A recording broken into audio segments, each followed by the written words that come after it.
Hello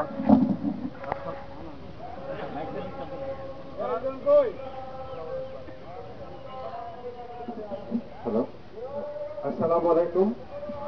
উপস্থিত সুধীজন, উপস্থিত বাঁশগাড়ি ইউনিয়নের মুরব্বীরা, বিভিন্ন ইউনিয়ন থেকে আমাকে দেখতে যারা এসছেন, সবাইকে আমি সালাম জানাচ্ছি। আমার ছোট ভাইরা, আমার মুরব্বীরা, আমার বোনেরা, এখানে যে যেভাবে উপস্থিত হয়েছেন, আমি সবাইকে আবারও আসসালামু আলাইকুম জানাচ্ছি।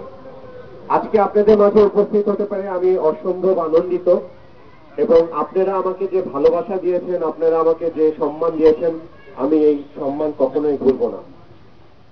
আজকে আমার এখানে আসার একটা মূল কারণ হচ্ছে আপনাদের অনুমতি নেওয়া। আপনারা হয়তো বিভিন্ন আলোচনায় জানতে পেরেছেন যে আমাদের যে পরবর্তী নির্বাচন হবে, সেখানে আমি চরের সন্তান হিসেবে একজন প্রার্থী হিসেবে প্রতিদ্বন্দ্বিতা করতে চাই। যখন এই প্রতিদ্বন্দ্বিতা করার শখটা আমার খুব ছোট থেকে, আমি আমার গ্রামের সাথে খুবই অ্যাটাচ ছিলাম, আমি খুবই সম্পর্কিত ছিলাম। আমি ছোটবেলা থেকেই আমার গ্রাম পাড়াতলিতে আসা যাওয়া করতাম, অনেক ক্রিকেট খেলেছি, এখানে গ্রামের ছেলেদের সাথেও ক্রিকেট খেলেছি, স্কুলের মাঠে ক্রিকেট খেলেছি। তখন থেকেই একটা জিনিস আমি সবসময় শুনতাম যে চরের মাটিতে নাকি কোনো নেতা তৈরি হয়নি, চরের মাটিতে নাকি কোনো নেতার জন্ম হয়নি। আমি যেহেতু একটি রাজনৈতিক পরিবারের ছেলে, তখন থেকে আমার মনের মধ্যে সবসময় এই আকাঙ্ক্ষাটা জাগতো যে ইস, আমি যদি বড় হয়ে একটা কিছু করে দেখাতে পারতাম। এবং সেজন্য আমি আমার যোগ্যতা অর্জন করেছি, এবং যোগ্যতা অর্জন করার পর সবচেয়ে আগে আমি আমার বাবা মার কাছে গিয়েছি। আমার বাবা মার কাছে আমি জানতে চেয়েছি, তাদের অনুমতি চেয়েছি, কারণ আমি সবসময় বিশ্বাস করি যে একটা মানুষ তখনই সাকসেসফুল হবে, তখনই উচ্চতার শিখরে যাবে, যখন সে তার বাবা মার দোয়া পাবে সর্বপ্রথমে, এবং তার মুরব্বীদের দোয়া পাবে।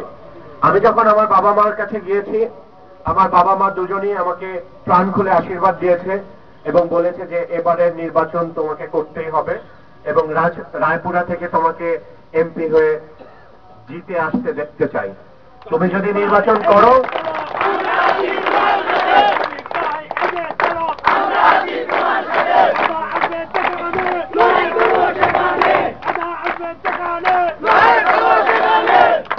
নির্বাচন করলে তোমাকে জিততেই হবে। আমরা রায়পুরার লোক পরাজয় মানতে পারবো না, চরের লোক হিসেবে তো আরো পরাজয় মানতে পারবো না। সুতরাং আমি বিশ্বাস করি যে আপনাদের যদি সহায়তা পাই, তাহলে আমরা ইনশাল্লাহ জয়যুক্ত হব। বাবা মার যখন অনুমতি আমি পেলাম, তখন আমার সবচেয়ে বড় যেটা মনে হয়েছে যে আমার সবচেয়ে আগে এখন এলাকার মুরব্বীদের অনুমতি নেওয়া প্রয়োজন, কারণ আমি আপনাদেরকে আমার বাবা মার পরেই সর্বোচ্চ স্থানে দেখতে চাই, এবং আমি জানি আপনারা আমাকে অতটুকু ভালোবাসা দেন, অতটুকু স্নেহ দেন, এবং এজন্য আমি কৃতজ্ঞ। আমি নমিনেশন চাবার আগে সবচেয়ে আগে আমি জানতে চাই যে আপনারা আমার সাথে আছেন কিনা। আপনারা যদি থাকেন, আমি বিশ্বাস করি না আমার নমিনেশন কেউ নিতে পারবে। আমি আপনাদেরকে এইটুকু প্রমিস করতে পারি, এইটুকু প্রতিজ্ঞা করতে পারি যে ইনশাআল্লাহ এবছর আমি নমিনেশন নিয়ে আসব, এবং ইনশাআল্লাহ এবছর আমরা রায়পুরার মাটি থেকে একটা কিছু দেখাবো। জাগো জাগো মাওলানা জাগো, জাগো জাগো মাওলানা জাগো, নেতা দেখো তুমি পারে দেখো।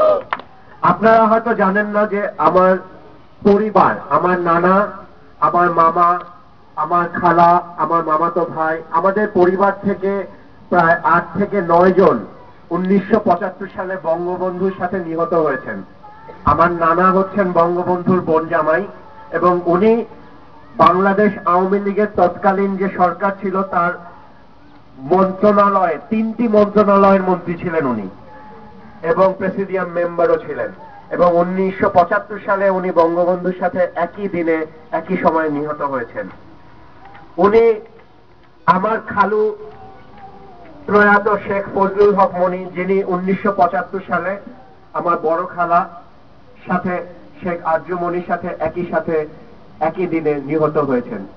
যদি প্রধানমন্ত্রীর 4জন কি 5জন আত্মীয় নিহত হওয়ার কারণে প্রধানমন্ত্রী 300টা আসনে নমিনেশন দিতে পারেন, এই একটা আসনে আমরা ইনশাআল্লাহ নমিনেশন দিতে পারবো।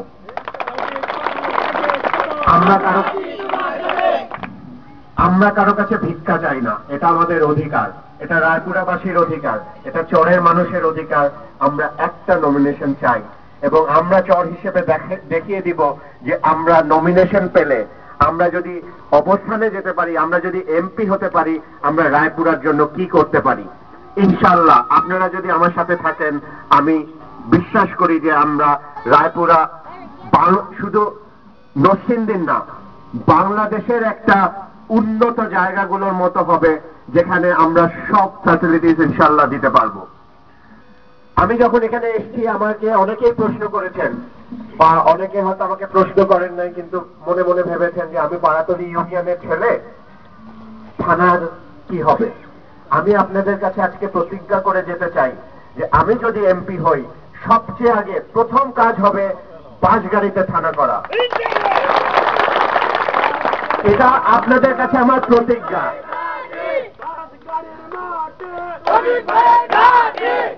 আমি একজন মুসলমানের সন্তান এবং আমি যদি আমার প্রতিজ্ঞা ভঙ্গ করি, আপনাদের অধিকার থাকবে আমাকে যা ইচ্ছা শাস্তি দেওয়ার। আমি এই প্রতিজ্ঞা করলাম যে আমি যদি এমপি হয়ে আসতে পারি, প্রথম কাজ হবে বাসগাড়িতে থানা এবং রায়পুরার এবং চরের যে রাস্তাঘাট সেটার উন্নয়ন করা। এই দুটা কাজ আমার সবচেয়ে আগে আমি করব।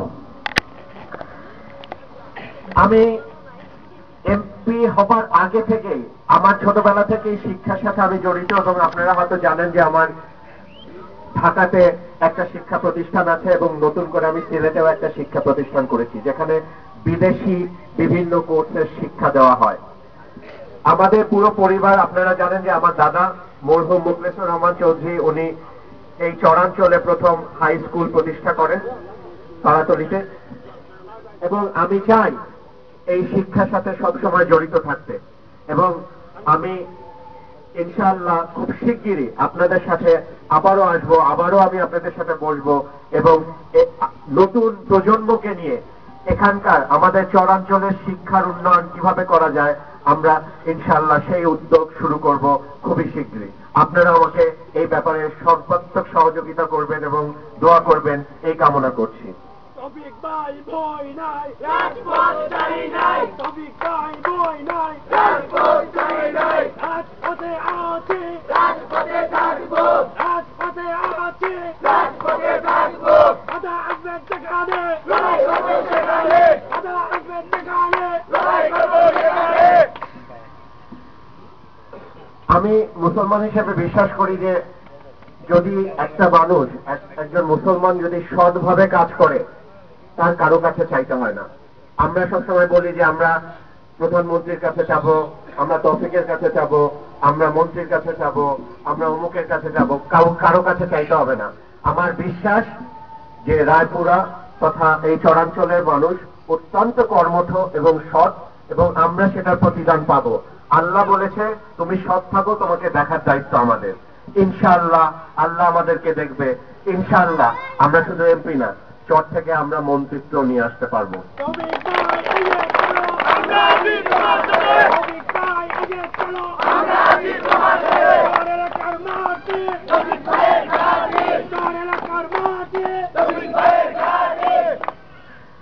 আজকে আমি আপনাদের কাছে চাইতে এসেছি আপনাদের সাপোর্ট, আপনাদের সহানুভূতি, আপনাদের সহযোগিতা, সবকিছু চাইতে এসেছি।